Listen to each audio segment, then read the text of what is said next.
Alors, j'avoue, j'ai pas énormément préparé de choses pour aujourd'hui. Je préfère vous le dire tout de suite. Mais bon, on a quand même des sujets à aborder. Il y a des news, il y a des rumeurs. J'ai décidé d'introduire une petite nouvelle section dans où je vais vous parler un petit peu de livres parce que je lis pas mal et donc je me suis dit que ce serait pas mal de vous parler de livres tant qu'à faire. Voilà, avec un rapport évidemment, hein, quand même avec le no-code, avec les ops, etc. Alors, le programme d'aujourd'hui, d'ailleurs, j'ai fait une petite bannière. Ah bah non, ça va pas être ça le programme d'aujourd'hui parce que bah, finalement, je vais pas le mettre. Parce que je pensais vous montrer quelque chose dans Airtable, mais qu'en fait, auquel je n'ai pas accès. Mais je garde la surprise pour tout à l'heure. On va en reparler. Peut-être certains d'entre vous ont déjà accès. Et on va commencer doucement en faisant notre veille, en prenant notre café. Si vous avez des choses à me partager, n'hésitez pas, c'est le moment. Salut Martial qui nous rejoint. Euh, et puis voilà. Et puis on va aller regarder un petit peu Product Hunt. Alors j'ai changé mon setup, mais ça me perturbe un peu parce que je suis pas bien centré dans l'image. Faut que je me décale un peu, mais du coup le micro après est loin. Bon, c'est pas grave. Je suis un peu perturbé, vous le voyez, hein. C'est cette image pas en plein écran qui me perturbe passablement. Mais c'est pas grave parce que de toute façon, je vais dès maintenant partager mon écran et comme ça, la question sera résolue. Hop là. Voilà. Alors, est-ce que mon... Ouais, non, ça, je pense que ça, c'est à peu près la taille comme c'est d'habitude. Très bien. Eh bien, allons voir un petit peu sur Producton. Si vous avez spoté des choses, n'hésitez pas. Voilà, hein, des choses intéressantes. Et puis sinon, bah voilà, pour se réveiller doucement, on va regarder un petit peu les nouveautés. Donc ça, c'est les... Alors, il y a un truc qu'il faut savoir, c'est que Product Hunt, en fait, les produits se remettent à zéro à minuit, heure de San Francisco, donc à 9 heures du matin. Donc en fait, nous, comme on regarde à 8 heures du matin, eh bien en fait, ici, on voit, si je dis pas de bêtises, hein, les top produits de, de la veille, de lundi, c'est pour ça que c'est lundi, parce que, bah voilà, et en fait, c'est la fin des votes. Il y a encore une heure, d'ailleurs, peut-être, on ne sait jamais. Peut-être que Jira Time Tracker va dépasser Bolt Tool. Donc voilà, alors ça c'est peut-être quelque chose qui va plaire à notre ami Thomas. Un outil d'édition et de copywriting, donc deux en un, donc et le texte et l'image, avec de l'IA évidemment. Euh, voilà, on peut ajouter des effets apparemment sur des images. Bon, je sais pas trop, il faudra voir. Il y avait toujours Playground AI, hein, évidemment, que Thomas nous avait montré, qui permet d'éditer en rentrant du texte, de faire des modifications sur une image. Ça, c'est assez cool. J'ai pas eu le temps de jouer avec. Moi, en fait, j'essaye d'un petit peu d'arriver à générer des images directement. C'est-à-dire, je veux pas les modifier, je veux que les images que je génère soient tout de suite ce que je fais. Donc, j'utilise pas mal Midjourney, on en a déjà parlé ici. Mais j'essaye toujours de trouver le bon prompt. En fait, j'ai l'impression qu'il y a un petit peu que l'idéal ce serait pas de retoucher les images. Après, il y a plein de visions hein, de ça, hein, mais voilà, moi je me dis que bon, bah, si ça peut être ça peut être pas mal. Salut Lorraine et Sandrine aussi qui nous rejoignent. J'espère que vous allez bien et Muriel également. Alors, on continue un petit peu. Alors, Jira, pour ceux qui connaissent pas, c'est un outil très connu de gestion de projets, de gestion de tickets. C'est très utilisé par les devs et les équipes techniques. Bon, c'est pas très intéressant. Ça a l'air d'être un produit dérivé, enfin un truc un peu qui vient se greffer à Jira. Appli. Alors ça fait longtemps. Est-ce que c'est un outil pour créer euh, des applications web, on dirait? Alors, alors ça a l'air d'être plutôt du wireframe, pas que vraiment des applications en tant que telles. Donc, bah ok, pourquoi pas. Euh, Visual Plant.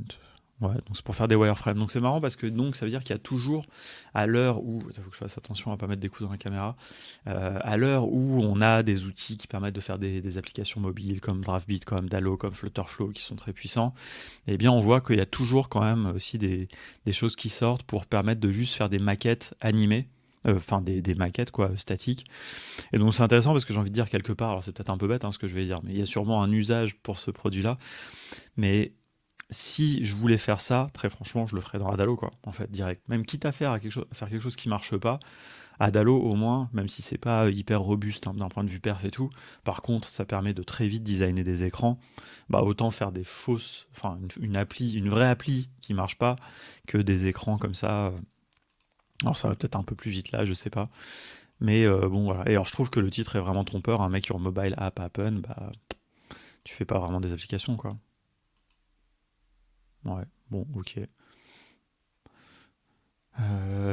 Qu'est-ce qu'on a? Une newsletter sur l'IA. Donc ça c'est pareil, c'est toujours un peu étrange, je trouve, les contenus. Mais après, bon, une contenu, ça reste un produit, hein. Effectivement, une newsletter, c'est un produit. Mais c'est vrai qu'on a plus l'habitude sur Producton d'avoir plutôt quand même des, des, des outils bah, ou des produits physiques. Non, en fait, le pied est très mal placé. J'ai mis un gros coup là. Bon, c'est pas grave, ça m'a un petit peu recentré comme ça. Désolé pour les petites secousses. Salut Xavier qui arrive tôt cette fois et salut Gorkimat également. Euh, alors, on continue. Product Hunt. Qu'est-ce qu'on a un petit peu toujours hein, de l'IA. Alors, des vidéos maintenant, hein, on commence. Ça, je pense que c'est un peu la prochaine frontière, hein, c'est la génération de vidéos. Alors, est-ce que c'est vraiment des vidéos? Est-ce que c'est. On peut regarder un petit extrait. Voilà, c'est un peu chelou. Mais pourquoi pas? Pourquoi pas? C'est une vidéo, hein, techniquement. Alors, on ne sait pas qu'est-ce qui est image, pas image là-dedans. Est-ce que tout a été généré? Euh, bon, ok. En tout cas, clairement, on va en voir de plus en plus. On a vu beaucoup d'images, bon, beaucoup de textes, beaucoup d'images. Il va y avoir de la vidéo et il va y avoir de la musique. Ça, c'est inévitable. Bon, bah voilà, on a vu un petit peu tout. Après, là, on commence à sombrer un peu dans les marées. Toujours un petit peu de Web3. DuckDuckGPT. Alors DuckDuckGo, si vous ne connaissez pas, c'est un outil de recherche, c'est un moteur de recherche tout simplement, qui a la particularité, si je ne dis pas de bêtises, en fait, de donner des résultats. Enfin, il ne traque pas du tout vos résultats. En fait, je crois même, si je dis, alors, faudrait que je vérifie, mais DuckDuckGo, en fait, c'est les résultats de Google, mais qui sont anonymisés. Donc, en fait, Google ne peut pas vous traquer. Parce qu'évidemment, quand vous allez sur Google, bah, vous êtes complètement traqué, etc. Donc voilà, c'est un petit peu le principe de DuckDuckGo. C'est souvent cité dans les outils un petit peu moteurs de recherche, un petit peu qui préservent la vie privée, etc. Et donc, apparemment, ils ont intégré ChatGPT, enfin GPT, le modèle, hein, pas forcément. Ah non, il montre ChatGPT à côté des résultats de ChatGPT. Ok, pourquoi pas. Ok, bon, c'est- pourquoi pas, pourquoi pas, pourquoi pas. Est-ce que vous avez vu des choses de vous côté? Ouais, là, je pense que de toute façon, hein, là, on va voir du GPT de partout, hein. Du GPT de partout, ça va être voilà, de l'IA, voilà, des modèles, des chatbots, des questions. Ça va être un peu le retour des chatbots, mais là, sauf que là, c'est des chatbots intelligents qui nous répondent vraiment, quoi. Après, pour ma part, je sais pas pour vous, hein, mais je commence à l'utiliser vraiment de plus en plus, hein. C'est-à-dire que là, aujourd'hui, je l'utilise quotidiennement et au moins 2, 3 fois par jour. Ça m'aide pour. Enfin, c'est devenu mon assistant, quoi. Enfin, sûrement le vôtre aussi, hein. Mais voilà, on a chacun le nôtre et il y a un peu la même intelligence derrière, donc c'est assez intéressant. Et à Go, écoute, on va passer justement sur la veille et on va parler évidemment donc de Airtable et de différentes choses. Alors, ici, toujours, vous savez, je viens toujours en premier dans le What's New, qui font un très très mauvais travail de tenir à jour. Donc là, il n'y a pas toutes les nouveautés. En fait, ils mettent en retard assez longtemps plus tard. Par contre, heureusement, il y a le blog. Et donc, effectivement, il y a des nouvelles listes. Alors, c'est intéressant parce que jeudi dernier, dans notre émission du jeudi avec Stan et Lucien, Stan disait qu'il avait vu passer qu'il y avait des nouvelles listes dans Airtable. Alors, le truc, c'est que les listes, il y en a depuis longtemps, mais ils ont. Est-ce que c'est une nouvelle vue? Moi, je comprends pas parce que j'ai l'impression que des listes, il y en avait depuis toujours, non Mais ouais, ils le présentent vraiment comme un nouveau type de vue. Alors, attendez, si on clique dessus, qu'est-ce qui est. Ah non, parce que c'était pas, en fait, les listes. Ah, mais non, attendez, effectivement, je suis en train de confondre, mais c'est intéressant parce qu'en fait, du coup, Ouais, il y a eu effectivement, il y a une confusion parce que je crois qu'on parlait de Notion jeudi, alors qu'en fait c'est dans Airtable qu'il y a des listes. Et donc ça, c'est une vue qui existe dans Notion depuis longtemps, mais qui n'existe effectivement pas dans Airtable. C'est assez intéressant. Donc vous le voyez ici là. D'ailleurs, ça, est-ce qu'on peut pas dégager Loom? Ça m'énerve que ça le mette là. Bon, c'est pas grave. Donc ici, vue liste. Donc là, vous avez la vue grille. Donc de grids. Donc c'est vraiment la base de données un petit peu en mode tableur. Mais ici, eh bien, on a vu une nouvelle vue liste. Et ça, c'est tout à fait effectivement nouveau. Alors c'est vraiment, ça a l'air d'être vraiment un copycat des listes dans Airtable. Et donc en fait, l'idée des listes, tout simplement. Alors ça, c'est pour ajouter de la hiérarchie. Alors c'est marrant. Non, mais en fait, ils sont en train de grave copier Airtable. C'est drôle parce que là, ils sont en train de nous montrer un peu une notion un peu de sous-tâche. Alors là, qui va pas bien marcher avec mon inventaire. Alors quel est le level? Alors j'ai pas du tout le bon schéma de données. Euh, mais bon, en gros, les listes, donc ce que je comprends, c'est que ici, je vais mettre des informations, des unités, des choses, et puis ça va s'afficher en fait ici. Donc ça fait un peu comme un espèce de tableau, mais très simplifié. Et c'est vrai que en fait, les grilles, il y a une certaine rigidité. Ah, je pense que les travaux commencent à arriver, c'est pas grave. Il y a une certaine rigidité ici dans le fait d'avoir des colonnes, etc. Alors que si on passe en vue liste, bah, c'est un petit peu plus, bon, c'est un petit peu pareil sans les lignes, hein, quelque part. Mais voilà, et vous pouvez cliquer ici pour éditer les données. Donc ça, c'est pas mal. Euh, Pourquoi pas? En fait, j'ai l'impression que la vraie valeur ajoutée, c'est cette notion un petit peu de ici qu'on voit en fait, hein, de tâches et sous-tâches, ou en fait de projets par exemple, et puis de sous-tâches. Mais sinon, le reste, c'est vraiment exactement comme dans Notion, ça permet de faire des vues gris simplifiées, quoi. En tout cas, c'est un peu mon interprétation. Et salut Stan qui s'est connecté, qui s'est réveillé.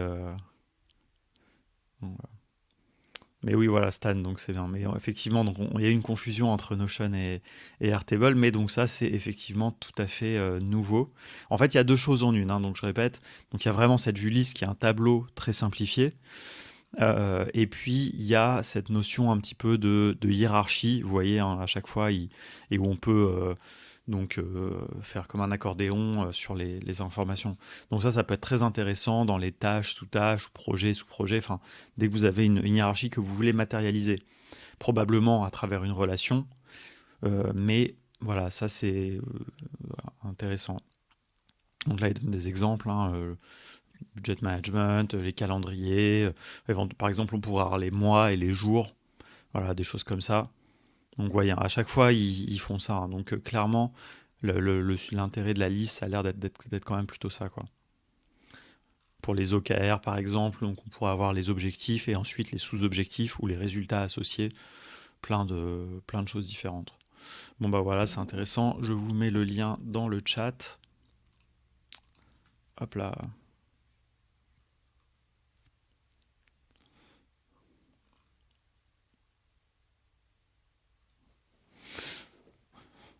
Mais on m'a dit que Stan s'était levé très tôt ce matin, d'ailleurs. D'ailleurs, comment ça se fait? Est-ce que tu as fini déjà ce que tu avais à faire ou est-ce que, est-ce que ça s'est bien passé ou est-ce que tu es en train d'attendre? Ah non, il a un rendez-vous, il va nous laisser. Bah écoute, merci d'être passé. Puis comme ça, on a pu éclaircir cette histoire des listes. Euh, alors, bah écoutez, voilà. Alors il y a eu une autre grosse news, c'est que, alors je sais pas si vous l'avez vu passer, donc toujours chez Airtable, donc ça c'est de mon ami Lilian qui nous a partagé ça. Alors je sais pas, peut-être c'est un fake, peut-être il nous fait une blague, je crois pas. Moi je suis allé voir dans Airtable et malheureusement je n'ai pas accès à cette fonctionnalité. Alors je lui fais confiance, hein, évidemment, c'est un petit blagueur Lilian, mais néanmoins je pense que ça c'est quand même un sujet trop sérieux pour blaguer avec. L'introduction de la possibilité de faire des boucles dans Airtable. Donc ça, c'est super important, super intéressant, super, c'est quelque chose qu'on attend depuis longtemps. Les membres du cercle des Ops savent de quoi je parle parce que il y a beaucoup de choses qu'on n'arrive pas à faire uniquement dans Airtable quand on fait les challenges, on est obligé de faire des automatisations. Et bien, c'est notamment parce qu'on ne peut pas faire de boucle. Je vais remonter un petit peu mon siège quand même pour que vous puissiez voir quand même votre beau suite. Donc voilà, donc a priori, je suppose que c'est vrai. Moi, je suis allé voir, je n'y ai pas encore accès. Voilà.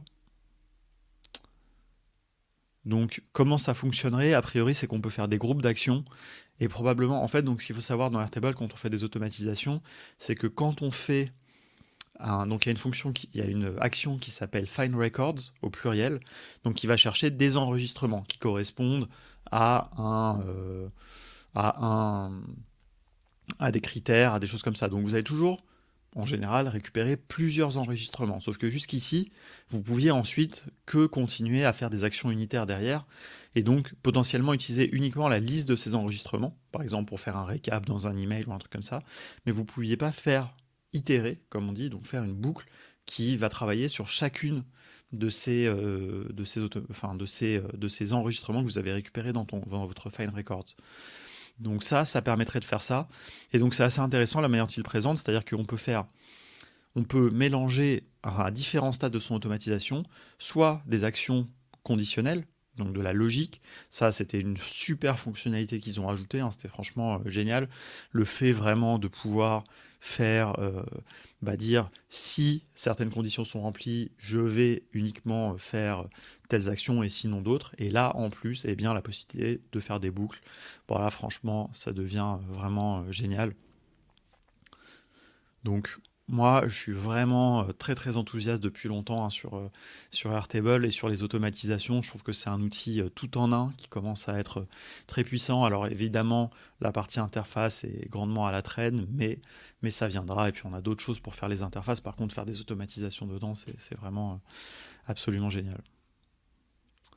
En vrai, avec le Fine Record, c'est possible en mixant avec des cases à cocher. Oui, mais tu vas devoir faire deux automatisations alors. Ça commence à être un peu du bidouillage un peu avancé. Moi, j'utilise beaucoup de vues pour déclencher des actions par lot. C'est-à-dire, si je veux déclencher une action sur plusieurs enregistrements d'un coup, je vais créer une vue et puis je vais mettre des cases à cocher, des choses comme ça. Ça, c'est des choses qu'on montre dans nos formations, dans nos tutos, hein, n'hésitez pas à aller voir. Mais par contre, le faire depuis une automatisation, ça va déclencher du coup une autre automatisation qui va. Bon, mais c'est un contournement comme un autre qui est tout à fait le bienvenu, Xavier, évidemment. Alors, j'entends nos amis ouvriers qui sont en train de se préparer pour commencer les travaux. J'espère que ça va pas être du gros œuvre aujourd'hui, on verra. Donc voilà, bah écoutez, ça c'était une des grosses news du jour. J'ai franchement très très hâte vraiment de voir ce que ça va donner. Du côté de Zapier, pas de news a priori. Du côté de Zapier, moi j'ai eu un call très intéressant avec une personne de chez Zapier au sujet des interfaces et des bases de données, hein, les deux nouvelles fonctionnalités qu'ils ont ajoutées dans Zapier, hein, donc ils font un petit peu écho à ce qu'on vient d'évoquer dans Airtable.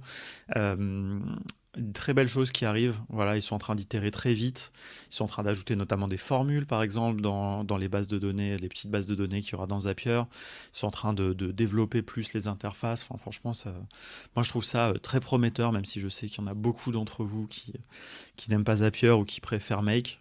Vous avez le droit de préférer Make, mais vous n'avez pas le droit de ne pas aimer Zapier, je pense, parce que je trouve que c'est un outil remarquable. Vous avez le droit de faire ce que vous voulez, hein, évidemment, mais je tâcherai de vous convaincre de ça régulièrement. Alors du côté de Notion, il y a eu une news effectivement la semaine dernière. Je crois qu'on n'en avait pas parlé, ou peut-être on en a parlé, je sais pas trop. Oui, non, c'est sorti après la matinale. C'est des analytiques, c'est que pour les comptes entreprises, je crois, ou non, peut-être pour tout le monde. C'est peut-être ça, c'est le. Ah oui, au niveau des pages, ils donnent des stats sur qui a vu les pages, etc. Bon, très franchement, je trouve ça relativement pas hyper intéressant comme fonctionnalité, mais je suppose que s'ils l'ont fait, c'est que ça devait être très demandé. Donc voilà, et pour les entreprises, vous pouvez avoir des stats au niveau de tout un workspace. Je pense très sincèrement, là juste ce que je vois sur le GIF, à mon avis, c'est la porte ouverte à vraiment des dérives. Là, quand je vois les utilisateurs les plus actifs, etc., je pense que ça, c'est voilà, les éditeurs plus actifs. Ça, c'est les trucs. Il y a eu une époque, je ne sais plus où est-ce que j'ai entendu parler de ça il n'y a pas longtemps, mais dans un podcast probablement, comme à peu près tout ce que je dis, où les développeurs, à une époque que j'ai pas connue, hein, j'avoue, où les développeurs étaient payés à la ligne de code. Je crois que ça devait être chez Oracle ou chez IBM ou je sais pas quoi dans les années 70. Et donc, bah, les mecs, ils écrivaient, ils pissaient du code. Enfin, voilà. Et donc, c'était complètement débile. Je sais pas pourquoi ça me fait penser à ça, mais je trouve que les stats personnels, comme ça, où on voit l'activité des gens, peuvent uniquement engendrer des choses assez, des reproches, des remarques, dans le cas évidemment d'un management toxique. Voilà. Et bon, salut Olivier qui se joint à nous également. Euh, N'hésitez pas à dire, hein, je vois que vous êtes nombreux à regarder, n'hésitez pas à dire bonjour si vous ne l'avez pas fait encore. Et tu peux donner ton avis sur Zapier, hein, Xavier. Mais sache qu'il sera âprement débattu et critiqué s'il n'est pas qualifié. Si tu dis juste j'aime pas, bon, franchement, faut que tu expliques pourquoi. Euh, Ils ont amélioré les notifications aussi. Bon, ok. C'est franchement les notifications, j'avoue, je trouve que c'est une super fonctionnalité de Notion, mais on s'en sert pas énormément. Mais bon. Et ça, on l'avait déjà montré la semaine dernière. Par contre, effectivement, quelqu'un dans le chat nous en avait parlé. Donc, effectivement, les cases à cocher que j'avais pas vu du tout passer, qui permettent de faire des changements des changements multiples dans une base de données. Ça, c'était possible. Mais là, maintenant, vous pouvez sélectionner. En fait, vous n'êtes pas obligé de faire une grande sélection où vous pouviez, du coup, sélectionner que des enregistrements contigus. Là, vous pouvez sélectionner un en haut, un en bas, etc. Et puis, des notes rapides sur Notion. Ah, ça, c'est hyper intéressant. Hyper intéressant. Ça, je l'avais pas vu passer. Euh, Parce que, ça, c'est hyper cool. Je sais pas ce que vous en pensez. Moi, j'utilise évidemment, j'ai l'appli Notion sur mon téléphone, je n'utilise pas énormément parce que je trouve qu'elle est très lente et je suis assez content de voir qu'ils ont mis un petit widget qui permettrait de mettre des notes rapidement pour vite les ajouter. Euh, Très très intéressant. Et puis il y a eu des mises à jour. Écoutez, c'est très intéressant. Je vais mettre ma montre parce qu'elle n'arrête pas de vibrer. Euh, voilà. Attendez, je vais me remettre le chat en attendant. Ouais, on est d'accord que Notion sur le téléphone, comme Notion sur le téléphone, c'est quand même pas, c'est très lent en fait. Mais après, c'est normal. C'est aussi la conception même de l'outil fait que c'est quand même vachement fait pour être utilisé sur un desktop, au clavier, avec les commandes slash, etc. Oups. Mais voilà. Alors a priori, c'est que sur Android les notes rapides. En tout cas, c'est ce qui a l'air d'avoir marqué, donc je suppose. Parce qu'en fait, je pense que c'est un widget et c'est le mécanisme de widget. Est-ce que ça existe sur iOS, les widgets? Je ne sais pas. J'avoue que j'ai jamais possédé d'iPhone de ma vie, donc je pourrais pas vous dire. Mais je ne sais pas. Je sais pas s'il y a ça. J'ai pas l'impression que sur les home screen des iPhones, on puisse mettre des widgets, mais je dis ça, peut-être que j'ai une énorme connerie et que les Apple fans vont me tomber dessus, mais voilà. Et salut Gildas également, ça fait plaisir que tu sois là. Alors, dernière chose de notre petite veille, ici, on passe du côté de chez Make. Du côté de chez Make, ils ont aussi Bulk Selection, donc on peut maintenant sélectionner des choses. Euh, voilà, il y a tout sélectionné d'un coup quand il y a des cases à cocher, ça c'est pas mal effectivement. Quand on schedule. Bon, ils ont corrigé plein de petits bugs, on va pas aller lire ça, c'est pas forcément intéressant. Mais voilà, toujours cette régularité chez Make, on apprécie beaucoup. Je sais pas si vous entendez déjà les doux bruits des ouvriers, mais bon, j'espère pas. Euh, ok, très bien. Eh bien, voilà. Alors, je vais, je vais ici remove mon écran. Oh là, c'est vraiment hyper bizarre cette fenêtre qui n'est pas en plein écran. C'est tout à fait étrange. Mais c'est probablement de ma faute, hein. J'ai vraiment dû faire un truc bizarre.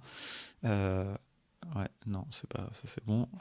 Et j'introduis une nouvelle petite section dans cette matinale des Ops. C'est aussi parce que j'ai décidé de pas montrer d'IA cette semaine parce que j'ai rien noté de spécial. En plus, Thomas n'est pas là pour nous partager ses bonnes trouvailles sur l'IA. Donc, eh bien, je vais à la place vous parler un petit peu de lecture. Parler un petit peu de lecture. Ah, Ago, t'as testé en live les widgets. Bah écoute, c'est cool. Donc, quels sont les livres que j'ai lus récemment ou que je m'apprête à lire? Voilà, j'avais envie de vous partager ça et donc en fait, alors je le ferai pas chaque semaine parce que je lis pas un livre par semaine, je lis quand même malheureusement pas aussi vite qu'avant et je suis assez, donc je lis un peu plus lentement, mais j'essaye quand même de lire autant que je peux. J'ai lu 5 livres déjà cette année. Voilà, je les traque, hein, je fais un peu de, sans aller aussi loin que Johan Lopez qui nous produit. Il a produit d'ailleurs cette semaine son YOLO Report où il traque tout ce qu'il fait dans l'année. Moi, je compte certaines choses, notamment le nombre de livres que je lis. D'ailleurs, tiens, si vous ne savez pas de quoi je parle, je vais partager ça parce que c'est un truc assez chouette. Ça n'a rien à voir avec les Ops, etc. Même si ça pourra rappeler quelque chose aux membres du cercle qui sont ici, puisque le sujet de cette semaine, c'était un time tracker. Euh, et pas un time tracker d'ailleurs, un tracker d'habitude. Un tracker d'habitude, et donc c'est évidemment inspiré. Je le dis d'ailleurs, j'ai commencé un petit peu à traquer un petit peu plus ce que je faisais après avoir lu le premier YOLO Report de Johan Lopez, et j'avais trouvé ça assez cool. Je vous le partage ici. Voilà, vous pouvez aller voir. Donc, c'est vraiment, il fait un reporting de toute son année, toutes les stats. C'est hyper long. Il traque absolument tout. Et d'ailleurs, un truc qui m'a surpris, pour faire écho quand même, pas faire une digression totale, c'est que il a lu 0 livre cette année.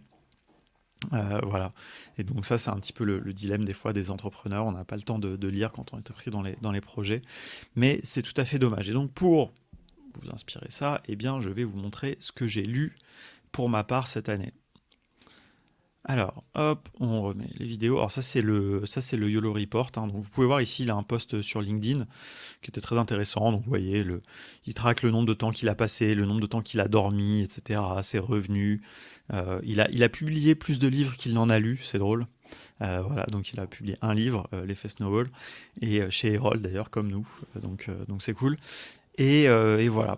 Donc bon, ça n'a pas vraiment de rapport avec le sujet. Moi, ce que je voulais vous partager, c'est ce que j'ai lu cette année. Ce que j'ai lu ou ce que je vais lire.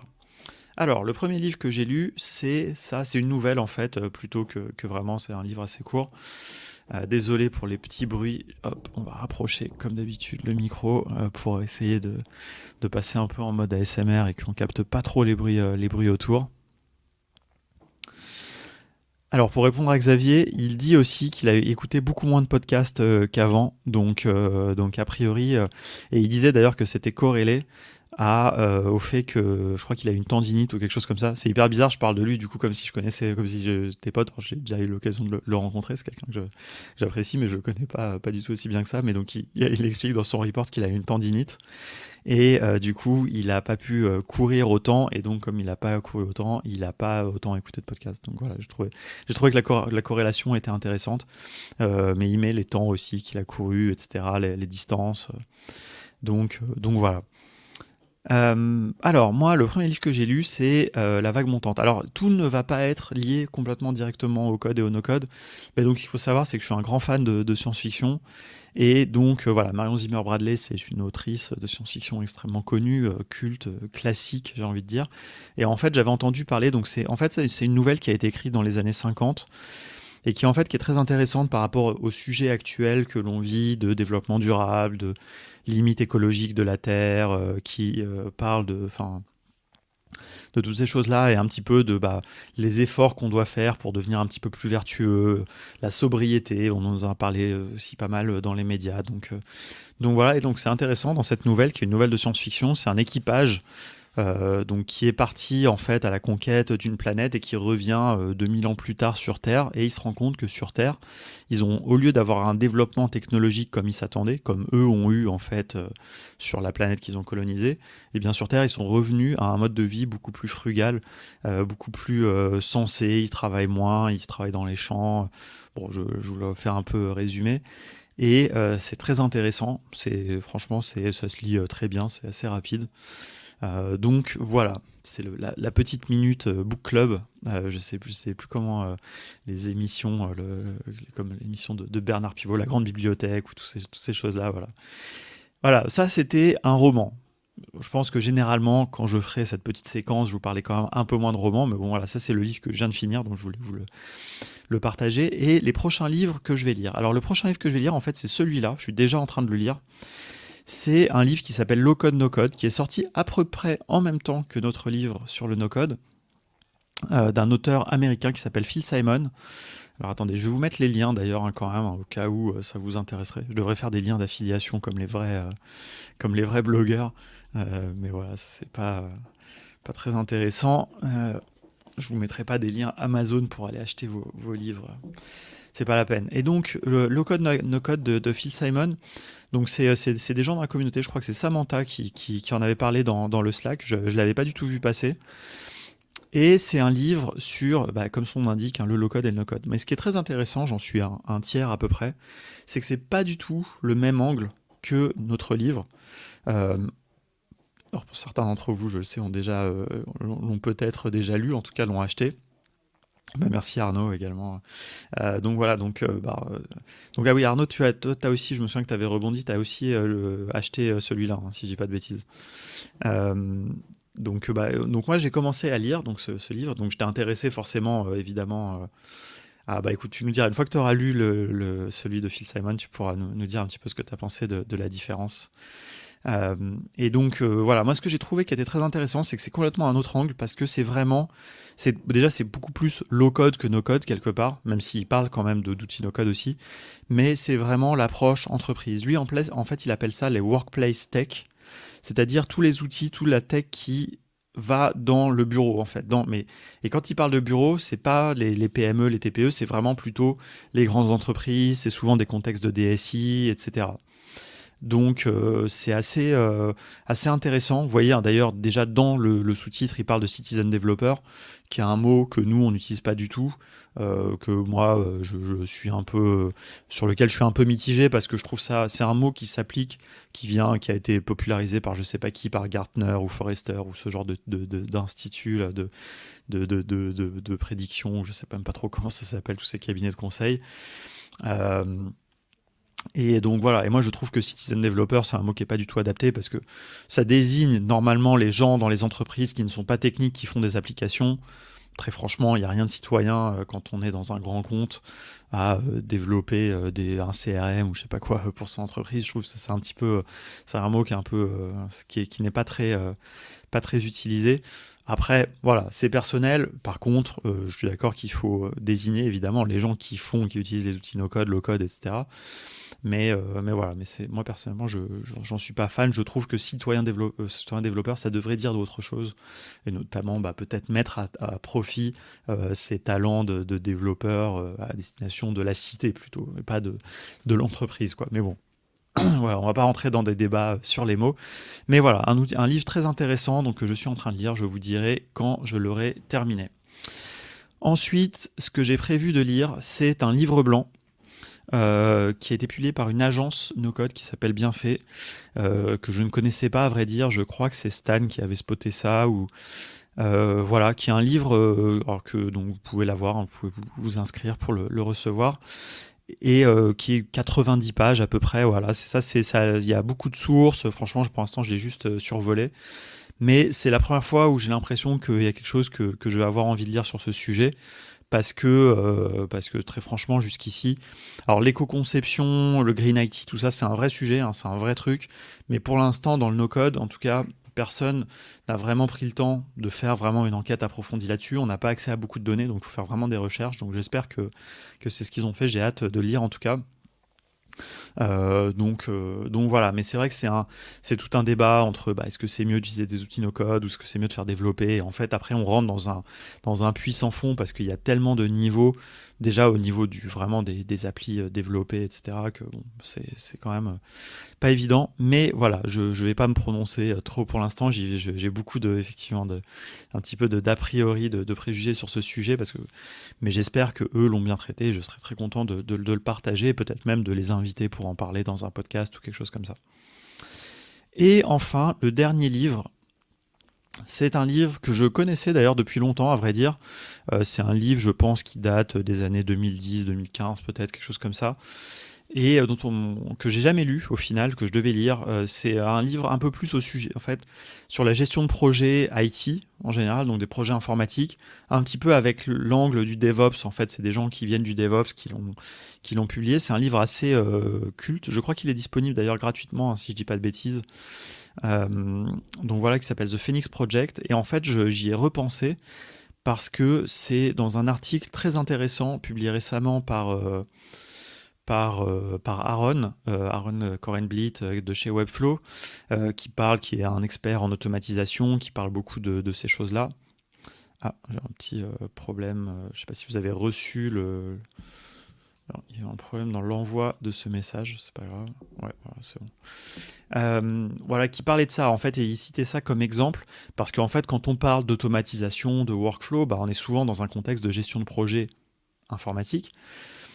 Même si vous n'êtes pas consultant en informatique, vous n'êtes pas comme Xavier, vous n'avez pas ce background, etc. Mais si vous allez faire de l'automatisation, si vous êtes un freelance qui va dans l'automatisation, vous êtes quand même, il faut apprendre un petit peu les codes je trouve, en tout cas je pense, hein, c'est un de mes conseils en tout cas, de la gestion de projet informatique et de ces choses-là. Donc il y a plein de manières de faire ça. Par exemple, là, dans le cercle des ops, je suis en train de faire des séries de vidéos pour justement partager mon expérience que j'ai de ça. On a une formation qu'on a fait avec Xavier sur les processus aussi, qui est un petit peu dans cet ordre d'idées-là. Et salut Déclic. Le, et donc voilà, et The Phoenix Project, c'est ça un peu sous la forme d'un roman, c'est pas vraiment, c'est un roman, mais bon, c'est quand même un livre pas vraiment technique, mais qui peut vous donner aussi un petit peu cette appréhension et qui vous parle d'un projet, d'un livre. Voilà, en fait, c'est un projet où en fait un peu tout part de travers et comment ils arrivent à s'en sortir, quoi. Donc voilà, bon, je vous laisse regarder ça. Voilà, on a une formation sur les processus, Jocelyne, ouais. Je sais pas si on, pour initier un petit peu les gens, alors les gens qui ne sont pas du tout à l'aise avec cette notion de processus, hein, évidemment. Ça reste vraiment aux gens qui sont très très débutants, peut-être qui viennent justement d'un autre milieu que l'informatique, la gestion de projet, le consulting, etc. Donc voilà, sur cette petite séquence livre, j'espère que ça vous aura plu, voilà, et puis on refera ça, voilà, une fois par mois à peu près, quelque chose comme ça. Alors, et donc, comme je risquais de l'oublier effectivement à la fin de cette émission, je vous dis tout de suite déjà que je serai demain dans un live sur la chaîne Déclic, voilà, qui est là dans le chat. Merci à toi pour l'invitation, pour parler de Notion demain soir. Je me sens un petit peu comme un intrus parce que je serai en compagnie de deux expertes et experts qui sont Camille Blanchot et Shubham Sharma, l'incontournable, deux incontournables, hein, évidemment, parce que Camille aussi. Voilà, et donc moi je serai là modestement pour apporter un petit peu ma vision de Notion et du no-code, etc. J'essaierai de pas en dire de mal. Voilà. Donc merci encore une fois pour l'invitation, ça fait très plaisir. Moi j'aime bien toutes les occasions de parler en public et d'échanger, surtout d'échanger, hein, évidemment. Pas forcément de parler tout seul, ça me fait très plaisir. Voilà. Bah écoutez, donc alors je vous referai quand même le petit point planning tout à l'heure. Mais pour finir, dernière petite séquence, j'ai envie de vous parler d'un sujet qui me tient à cœur très particulièrement, dont j'ai jamais parlé, on ne parle pas beaucoup dans le monde du no-code, alors qu'il y a un vrai lien, c'est les sauvegardes, les backups, comme on dit en anglais, tout le principe de sauvegarde. Et ce que je vais vous dire, ce que je vais vous raconter un petit peu ma vie et mes angoisses et ma paranoïa sur le sujet de la sauvegarde, a un lien direct avec le no-code, puisque vous êtes amené forcément à manipuler des données, que ce soit dans Airtable, que ce soit dans Bubble, que ce soit dans Xano peut-être. Vous devez nous trouver un truc qui est tombé. Vous devez vraiment prendre soin de vos données. Je ne sais pas ce qui m'a fait penser à ça, mais par exemple, là j'ai vu un tweet, alors c'est pas du no-code, mais un indie maker que je suis sur Twitter, il disait qu'il avait perdu toutes ses données parce que Heroku, qui est un hébergeur, avait effacé ses applications. Et en fait, quand j'ai vu ça, je me suis dit, bon, déjà, j'étais triste pour lui, hein, franchement, je veux dire, c'est pas cool, il a rien fait de spécial. Heroku, c'est un hébergeur qui existe depuis des années, il n'y a aucune raison. Ils ont supprimé ses applications et les données qui vont avec. Mais après, je me suis dit, quand même, c'est bizarre, c'est un mec quand même qui est a priori expérimenté, comment ça se fait qu'il n'a pas de sauvegarde déportée? Donc, pour en venir un petit peu au sujet, je ne sais pas si je pourrais vous partager mon écran, mais je ne sais pas. Si je vais partager une base Airtable, tiens, on va quand même un petit peu illustrer, ce sujet en se mettant dans Airtable. Je vais prendre cette table-là. Hop. Donc ici, on est dans une base Airtable. Je vais fermer ces onglets. Hop. On est dans une table Airtable, une base, un inventaire de pièces de vélo. Voilà, c'est un exercice qui vient d'une de nos formations. On a ici une gestion de stock, on a des marques, on a des commandes. Donc potentiellement, pour une personne, un grossiste en pièces de vélo, c'est des informations qui peuvent être critiques. Notamment, par exemple, la gestion du stock. Imaginons qu'il perde ces informations. Il va devoir aller littéralement dans son entrepôt, compter toutes les pièces, s'il a un accès physique à son entrepôt. Si on est dans du dropshipping, ça va être encore plus compliqué. Mais il va devoir aller compter toutes ces pièces. Ça peut lui faire perdre un temps fou, ça peut être très grave. Et en fait, le premier truc que j'ai envie de vous souligner avec cette question de la sauvegarde, c'est que vous n'allez pas... En fait, il y a plein de scénarios. D'ailleurs, c'est un peu ça le sujet, c'est peut-être comme ça... Salut Jocelyne, pardon, qui nous quitte. J'ai vu en même temps le message de Muriel, qui est effectivement un vrai sujet quand OVH, quand le data center d'OVH a brûlé vers Strasbourg, il me semble, ça a été une illustration aussi vraiment de ce que je vais vous évoquer. C'est vraiment quelque chose de très très important. De quoi vous voulez vous prémunir? Alors, effectivement, Gilda, ça mène encore à un autre sujet, mais que je vais noter parce que qui est très intéressant. Il y a plein de niveaux, en fait, dans la sauvegarde. La première chose, c'est de quoi on veut se prémunir. On veut se prémunir de deux choses. On veut se prémunir de la perte de données. La perte de données, quand vous utilisez un outil no-code type Airtable, enfin, la perte vraiment au niveau serveur, on va dire, vous n'avez pas forcément à vous en soucier. J'ai envie de dire, quelque part, on doit faire confiance à Airtable. Comme le souligne Muriel, plein de gens faisaient confiance à OVH et malheureusement, ils se sont rendus compte que le travail de sauvegarde n'était pas aussi bien fait.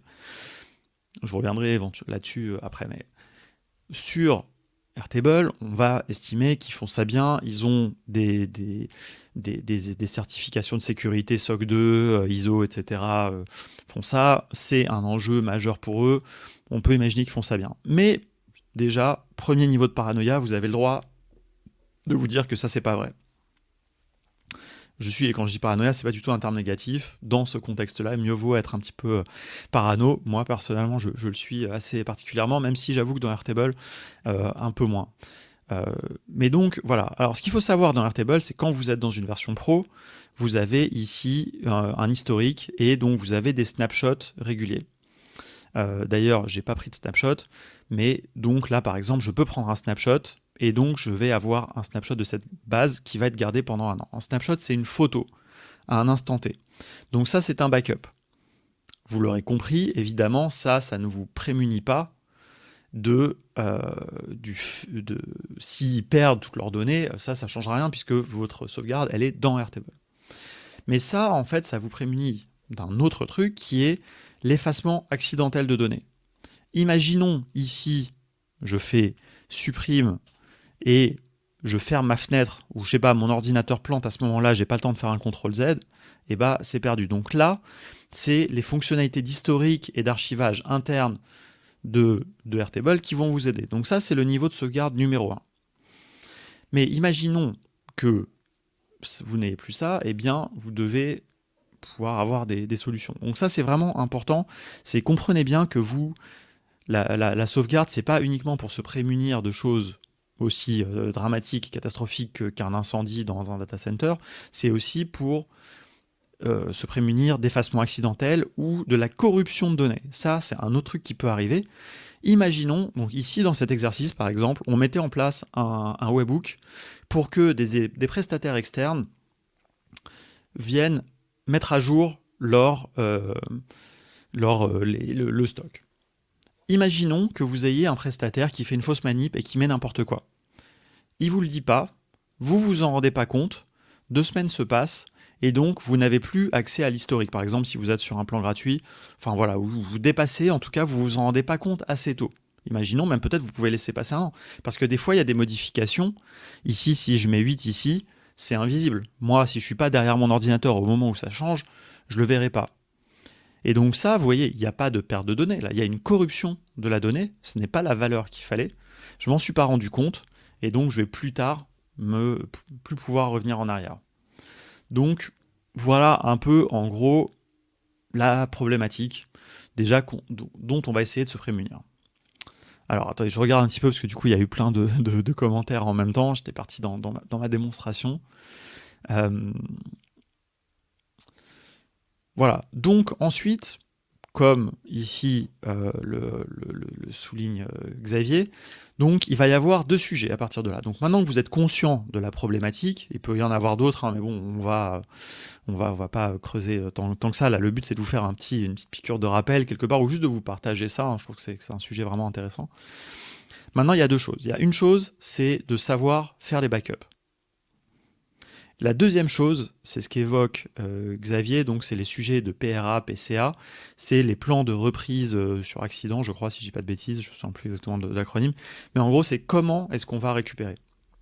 Enfin, en fait, le plan, ça va être tout, ça va être le backup, mais surtout aussi comment on va récupérer l'information et remettre le système en route. Et ça, c'est extrêmement important, parce que là, si je continue dans l'exemple d'Airtable, pour illustrer un petit peu, si je suis ici, par exemple, vous pouvez vous dire, eh bien, tout simplement, je viens ici, plutôt ici dans ma vue, je fais un download CSV, et puis, eh ben là, j'ai fait un backup qui est du coup externalisé. Parce que ça, c'est une notion qui est très importante. Là, mon CSV, il est sur mon ordinateur à moi. Si les entrepôts... Ah oui, reprise d'activité, merci Gildas. Si là, Airtable meurt, s'il leur arrive on ne sait pas quoi, eh bien, ici, j'ai mon CSV, donc j'ai mes données. Et donc, ça, c'est la première chose. Donc ça, c'est un moyen de backuper. On va revenir un peu après, voir sur, justement, la question d'Arnaud, est-ce qu'il y a des outils de backup externes, etc. Parce qu'en fait, c'est ce dernier truc-là qui m'a déclenché un petit peu cette réflexion. Mais donc, premier truc, donc, c'est de faire ces backups. Donc, outils de backup externe, on va regarder s'il y en a. Outils d'inventaire, enfin outils voilà, télécharger le CSV. Et puis après, le deuxième plan, c'est qu'est-ce que vous faites de ces données. Ce CSV, par exemple, si vous le réinjectez dans Airtable, il ne va pas instantanément vous permettre de reprendre votre activité. Vous allez devoir reconfigurer la base Airtable, il ne va pas conserver les liens, il ne va pas conserver les pièces jointes. Si vous avez des pièces jointes, par exemple, elles ne sont pas téléchargées, elles ne sont pas récupérées dans ce CSV. Donc, il y a plein de sujets. Donc ça, c'est un truc qui est hyper important quand vous allez regarder comment vous allez faire vos backups. Vous devez tout de suite voir s'il y a des possibilités de réimporter, de remettre en route ce service. Et c'est pour ça qu'on appelle ça le plan de continuité d'activité ou le plan de reprise d'activité, suivant si soit il y a eu un incident, tout s'arrête et on doit reprendre, soit si on peut arriver à faire en sorte que en fait, l'activité ne s'arrête jamais. Et donc, on a des backups, par exemple, qui soient, on appelle ça hot swap, par exemple, et donc en fait qu'on puisse tout de suite basculer sur le système de secours. C'est-à-dire que dès qu'il y a l'incident, en fait automatiquement ça switch et donc en fait on n'a pas de perte de continuité, quoi. Donc voilà, donc vous voyez c'est un vaste sujet, mais ça c'est vraiment le premier truc sur lequel le deuxième truc sur lequel je veux attirer votre attention. Le premier c'était sur le fait que les backups c'est pas que les pertes de données, c'est aussi la corruption des données et les fausses manips, etc. Et la deuxième chose, c'est que quand vous cherchez un système de backup, en vrai, vous devez à la fois regarder ce que vous allez récupérer, mais surtout ce que vous allez pouvoir en faire. Il y a plein, moi j'ai vu plein, en fait, ça fait 3 ans que j'essaye de trouver des solutions pour Airtable pour pouvoir faire des backups, et en fait, aucun que j'ai vu jusqu'ici ne permettait de réinjecter leur backup. J'avais vu un truc, donc pour commencer à répondre un petit peu à la question, je crois que ça s'appelait comme ça. Alors, je sais pas. Alors, on va la regarder justement maintenant. Par exemple, j'avais vu un truc qui s'appelle On2Air. On2Air, c'est une solution de backup pour Airtable. Une solution de backup automatisée qui permettait en fait ici de faire des backups dans son drive. Donc en fait, ça faisait plein d'exports des données sous forme de CSV, etc. de manière automatique. Très intéressant. ok, j'ai testé. Alors c'est assez cher déjà, mais j'avais testé juste la version gratuite. Et j'ai regardé ensuite les CSV. Alors déjà, il faut que je dise un truc, c'est que quand même j'avais testé ça avant qu'il y ait l'amélioration de l'API, etc. Donc peut-être qu'eux étaient contraints aussi par l'API, mais par exemple, ils n'exportaient pas les schémas des bases de données, ils n'exportaient que les données. Mais par exemple, on ne savait pas les types de champs. Et donc en fait, ça faisait qu'on ne pouvait pas refaire un import dans l'autre sens. On avait un peu les données, donc on aurait pu passer beaucoup de temps à faire des scripts, passer dans Make par exemple, passer tous les CSV dans Make pour recréer les bases, mais ça aurait été un travail monstrueux. Donc là, je ne sais pas s'ils se sont améliorés là-dedans, mais vous voyez par exemple, ils n'en parlent pas. Donc ça c'est vraiment un problème, ça vraiment, regardez bien. Attendez, je vais passer sur la page. Vous voyez, ils parlent que d'export, mais pas d'import.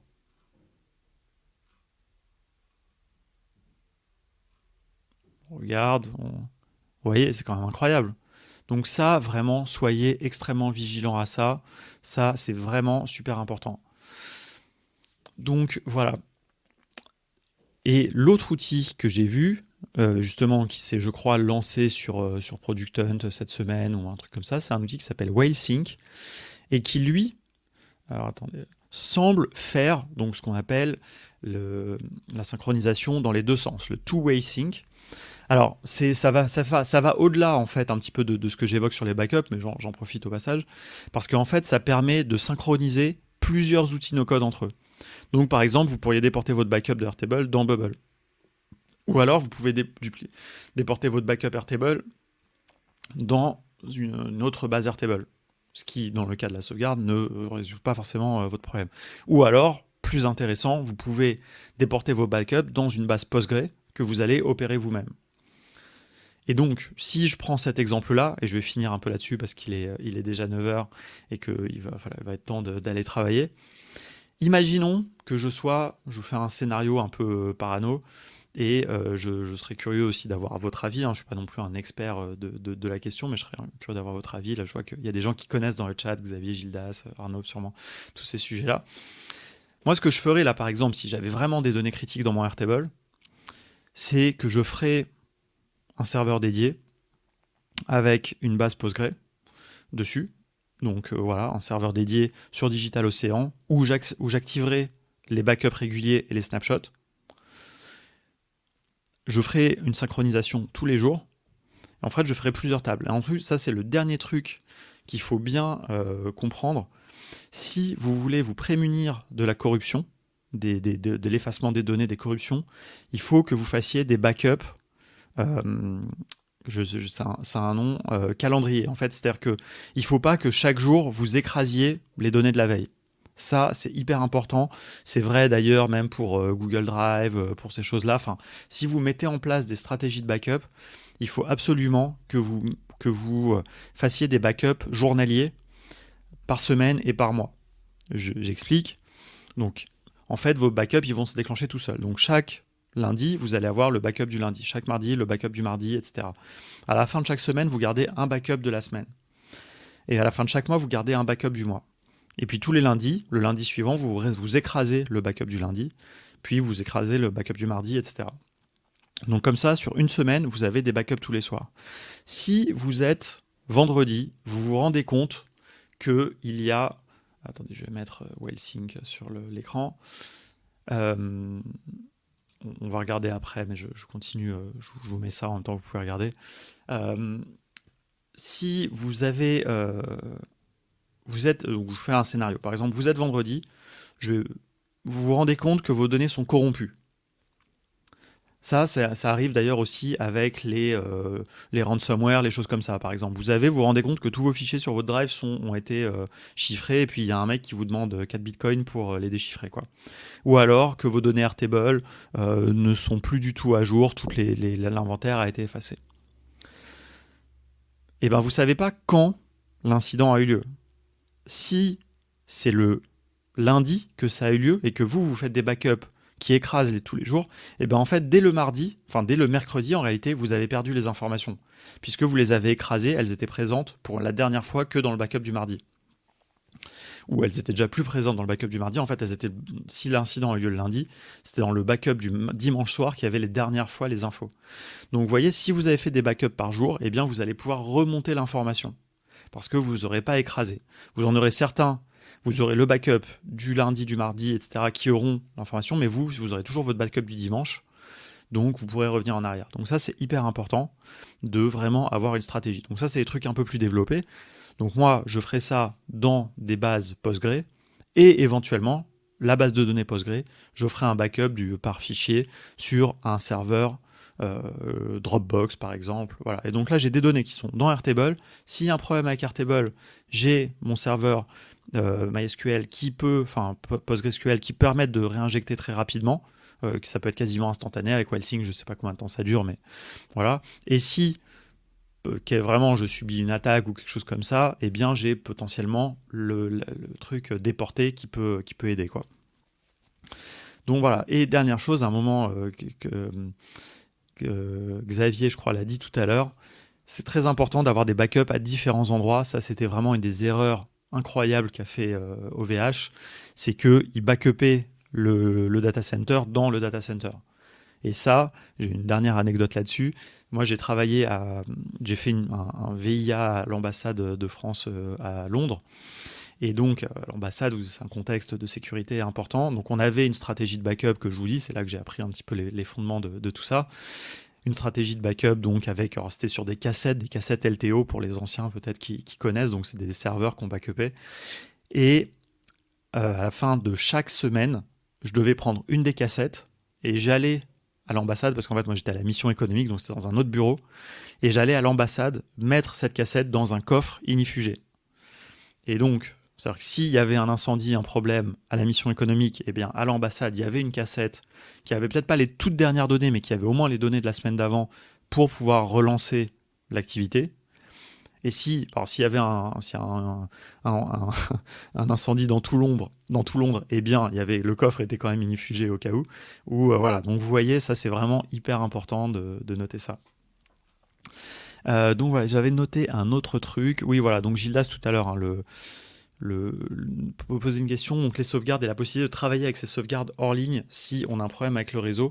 Et ben voilà, c'est là où si vous avez potentiellement par exemple un serveur PostgreSQL que vous opérez peut-être chez vous ou dans vos bureaux sur un petit serveur, bah là peut-être que voilà, hors ligne vous pourriez quand même y accéder. Donc voilà, ça c'est assez important, mais il y a plein de niveaux là-dedans. On pourrait faire toute une émission sur le sujet des sauvegardes. Vous voyez, c'est un sujet qui m'intéresse beaucoup. Et alors on me parle, alors vous voyez, donc pour répondre à la question des clics, Wellsync, c'est pas gratuit. Je pense qu'on doit pouvoir le tester juste gratuitement. Ça m'a l'air très cher. Je pense que c'est vraiment un usage plutôt professionnel parce que vous voyez que pour 1000 enregistrements, on est déjà à 39 $. Donc ça ne doit pas être donné. Mais par contre, ça a l'air d'être vraiment très intéressant. Alors en plus, il faut être sur ce plan-là pour pouvoir aller sur du Postgre par exemple. Donc voilà, il y a du Supabase, il y a pas mal de choses. Donc ça a l'air très prometteur, mais je pense que c'est sur des usages vraiment avancés. Soyez sûr d'avoir des données vraiment très pointu pour vraiment en avoir besoin, quoi. Et donc on parlait de table clone dont j'ai jamais entendu parler, effectivement. Alors le site n'inspire pas vraiment la confiance, donc ça a l'air d'aller dans les deux sens, effectivement. Alors le fait que ça n'inspire pas la confiance, d'ailleurs, bon, des fois c'est justement les gens qui ne sont pas trop concentrés sur le site qui ont fait les produits les plus robustes, hein. Mais est-ce qu'on peut aller dans les deux sens? Moi, c'est ça qui est vraiment. Est-ce que du coup, et Gildas, du coup, est-ce que tu as testé juste assez pour savoir si tu peux voilà, backuper quelque part et puis faire justement revenir dans l'autre sens tout aussi vite, quoi?